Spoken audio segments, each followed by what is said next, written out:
Yo, hello guys, Zakar here, and today we're going to be going over the latest blog posts because they pertain to what I enjoy, and that is Minions and Necromancer. So I wanted to wait until both of the posts were out to kind of get everything out in one video and just to kind of understand it and holistically and maybe just, think on it for a little bit rather than make a video right whenever it releases and then, start to theory craft and kind of like let the gear start turning after the fact. So today we're gonna do that. So I'm gonna be skipping over a lot of the lich and other stuff that didn't really pertain to what I want or care about. I'll mention some things on it, but it's not really my priority for this video. So let's get into it. For the first blog post, we got Lich and Necromancer updates. New skill, Lich, Flay. Can't really do much with this skill for ourselves, but I'm hoping that some things that were utilized for this skill get passed on to minions like Blood Golem. We have these blood eruptions here that look like they home and look like they have very good mechanics that proc based off of, when you attack. I would like to see some of those mechanics go to like blood golems because they suck. So it'd be nice to see, maybe something from this skill that they learned be utilized for minions and helpful in that way. Deadly Plot looks like probably like one of the more broken nodes of the skill. Orb of Decay, this would be nice. Maybe there is a minion lich build out there, and Orb of Decay still has those buffs, and we can just put it on a boss and let our minions sit there and have the aura, and we don't ever have to worry about taking the damage or any of the downsides, right? So potentially, maybe there's something there. I don't know. I'm gonna be on Necro personally, guys. I don't know about y'all. Damage conversions are always great. Hopefully these continue and come to minions as well. Wish we would have saw some, but that's fine. I'm okay. I did not cry last night. Let's continue here. Heavy's unique. Really good unique design. Heavy has always been on par with his uniques. This unique is really great. I think that it does have some use cases outside of maybe even Lich or Acolyte. Who knows? Spirit Battery with the increased mana is pretty nice. I think this would be, maybe useful on a Necro build as well. I think skeletal mages, they have their what is it? They have their skit mana node or whatever, the forbidden arcana, right? More damage for max mana. So we could see something like that. And this weapon be utilized that for minions. Who knows? We'll see it. But this right here, this unique and kind of flay seems to be the flavor of the month for Lich. So I think it'll be really good. We shall see. Rip Blood. Rip Blood, this change is amazing, guys. This is amazing. So Rip Blood is a really good sustain skill for Necro early on, especially if you don't get regen or anything like that. It's really good to help you stay alive. It's also good for proccing damaging hits onto your minions, which can lead to some very, very interesting things. I know, with Bone Curse, Marrow Shards, and Rip Blood, you can hit your minions and actively proc things, even procking on crit effects and on hit effects, depending on the skill. But yeah, Blood Tether looks pretty interesting. No cap on the percent more damage per bleed. A lot of people think that's going to be pretty OP. I think it's going to be a pretty good skill. I don't know if it's going to be OP or anything, but looks good, right? Looks like a good skill. Some things to think about is I think right now it's a 5-second duration, and it procs every 0.5 seconds. So it really depends on the proc rate, and the fact that you can only have one instance per mob is like also kind of like limiting. So I'm not quite sure how this is going to work out, but Carnage, okay. So this allows you to essentially proc Marrow Shards based on these conditions with Rip Blood. I think this is really nice, and I think it might be beneficial for some ideas that I have, like with Golem or anything that self-hits, or not self-hits, or anything that you'd want to hit or proc. So I'll talk about that here in a second, but let's get to the juicy stuff. We have Summon Abomination updates. We're hoping that this Abomination is no longer an Abomination, guys. So they've changed the default ability to essentially never decay by default. And I'm assuming that's maybe they have a toggle somewhere in the tree and it's opposite versus how it was before, where it's like, oh, it decays by default, and now you can make it not decay by limiting your minion army and doing stuff you probably don't want to do. So we shall see, right? I think this is pretty good. Another thing that's changed, and they didn't really speak on it here, but another thing that's changed is it states specifically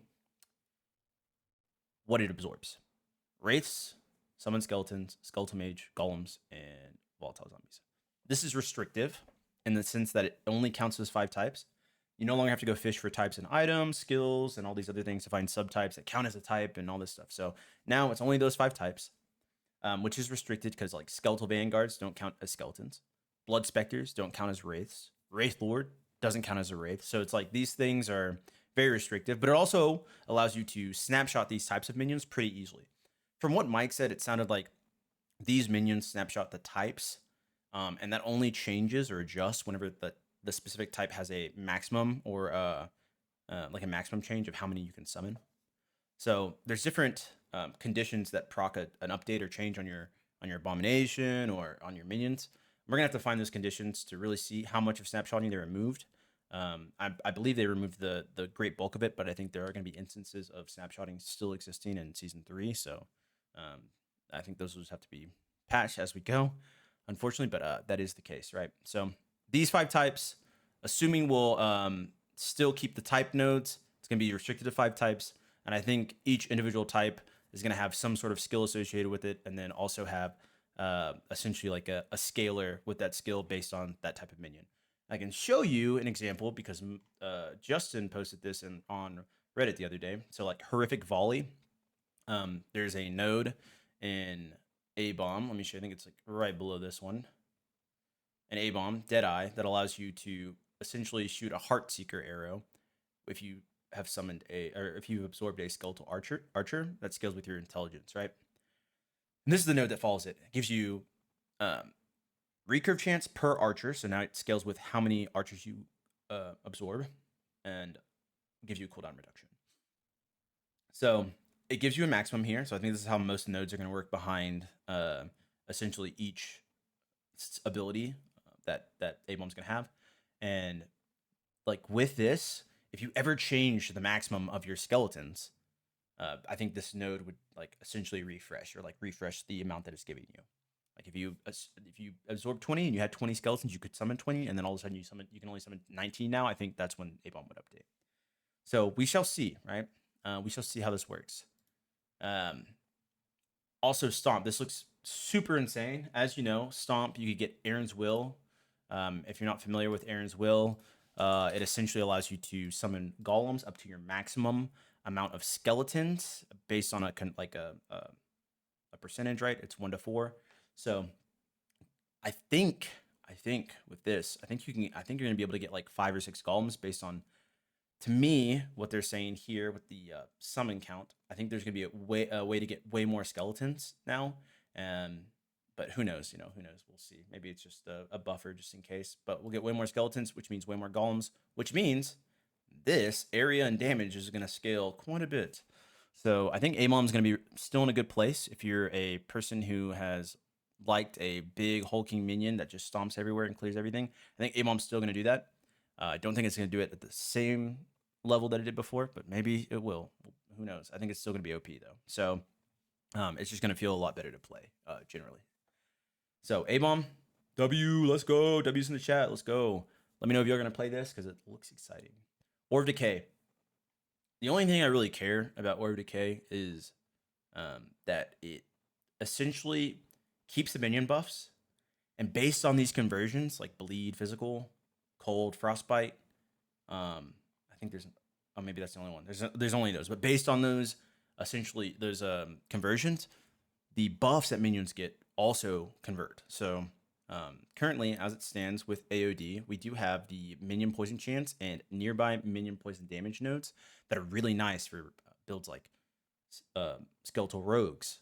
With lethal concentration, like these are builds that I can get behind. These are ideas I can get behind, right? Like it'd be cool to see that have a conversion and give fire or something. I don't know if there's gonna be a fire conversion, right? But like if there's more conversions than just there are, give other buffs and benefits to your minions outside of just poison. Just gives you some more build variety, right? Would be nice. I don't care too much about this other stuff. Seems cool. I think the base functionality added and all the DR and everything here is going to make AOD maybe a nice leveling skill, maybe a nice damage skill. Who knows? I know it's not been in a good place in terms of that lately, so maybe they change that. I think this is really nice that they add these increased cast and attack speed um, bonuses to dual wield nodes and gave it a little bit of a buff. So that's nice. Dual wielding daggers on Lich is going to be quite insane, I feel like. Just coming off my last build where I did essentially Poison Infernal Shade with the popping mechanic, and I used Ghostmaker, like being able to dual wield on this build would be absolutely insane. Because this build was hitting pretty insane damage as is without very much investment. I did that in a week, right? So it was very good build. This is also nice. Impact Ward. I think this is gonna be really nice. But I don't know. I'm gonna be on Necro, guys. I'm gonna be on Necro.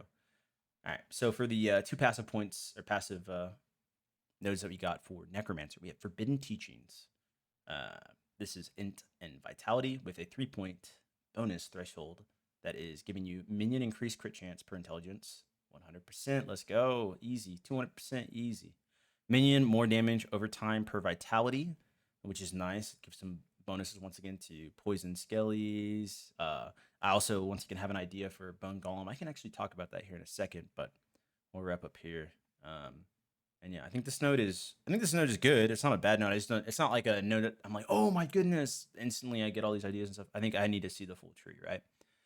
But this node is really great. We're essentially getting a mini Mantle of the Pale Ox. I assume this is going to be additive with that.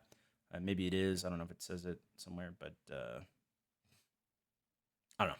I think this will be additive with that. And my idea for this is, I guess my theory with this is that they're probably going to nerf Mantle and make nodes like these more common on minion builds. So that way it's more of a minion item rather than like a, hey, I'm going to wear this and summon minions every once in a while and get the DR, you know? So the threshold point bonus is really nice early on. Minion health restored on minion death. It's going to be good for builds that are like sacking minions a lot, like Skelly Pop, if that still exists, would be pretty good in terms of just always maintaining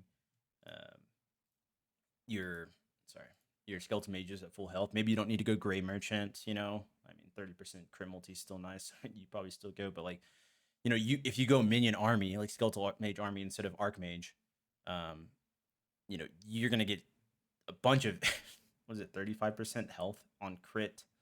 So on crit and whenever you kill a minion, you get 20%, which they're all gonna be killing multiple skeletons. Yeah. I don't think your skeletal mages are gonna die in that instance, right, guys? Like, so that might be good. And then obviously early on, it's gonna be really good. You can summon volatile zombies, race, have them die, and then your minion army is just healed. So no need to worry about regen in monos.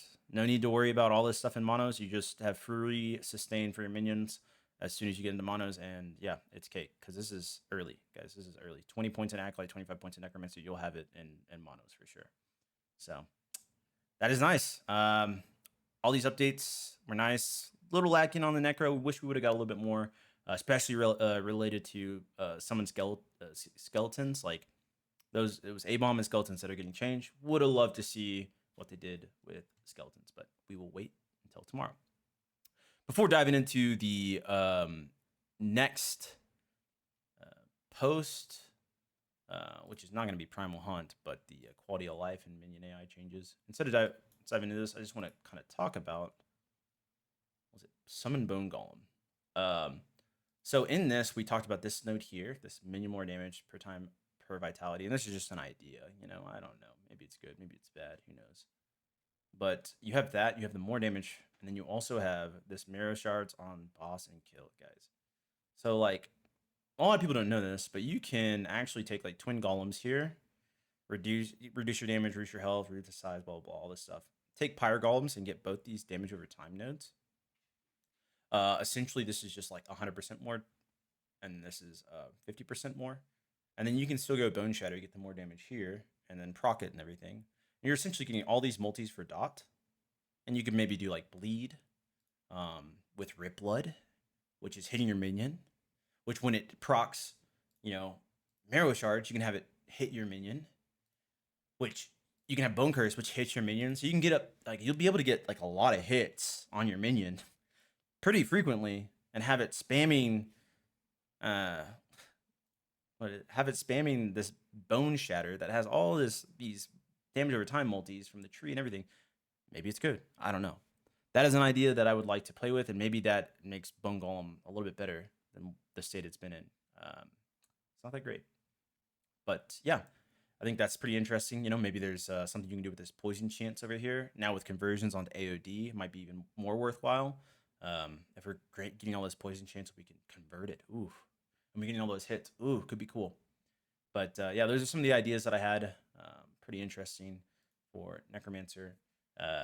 A-Bomb is looking good with Stomp, A-Bomb, Dot Bone Golem. Skeletons, I think, are going to be just a shoo-in for being really good unless they just absolutely decimate the tree. But overall, excited for the patch notes tomorrow. Hoping for more great things. In the quality of life and minion updates, we have Minion AI now has behavior modes.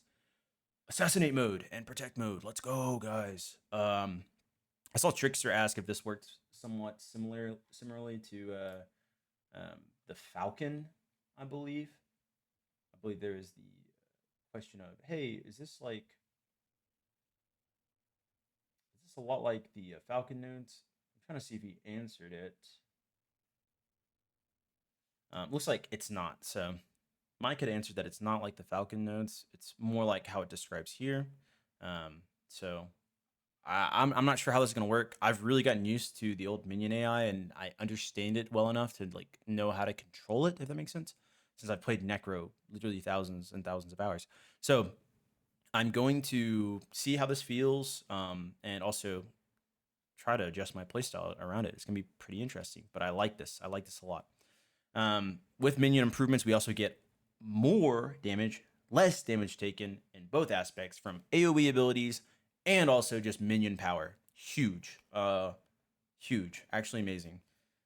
So minions just all around are just getting a nice little boost, and we're hoping that these boosts compensate for the lack of snapshotting. And I think they'll come close. I think people are going to be pretty satisfied for the most part.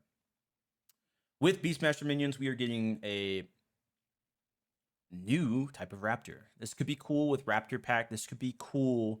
Thematically, I just don't see kind of like the excitement for this node outside of just like, oh, that I want a Dragon Raptor, you know, which is perfectly fine.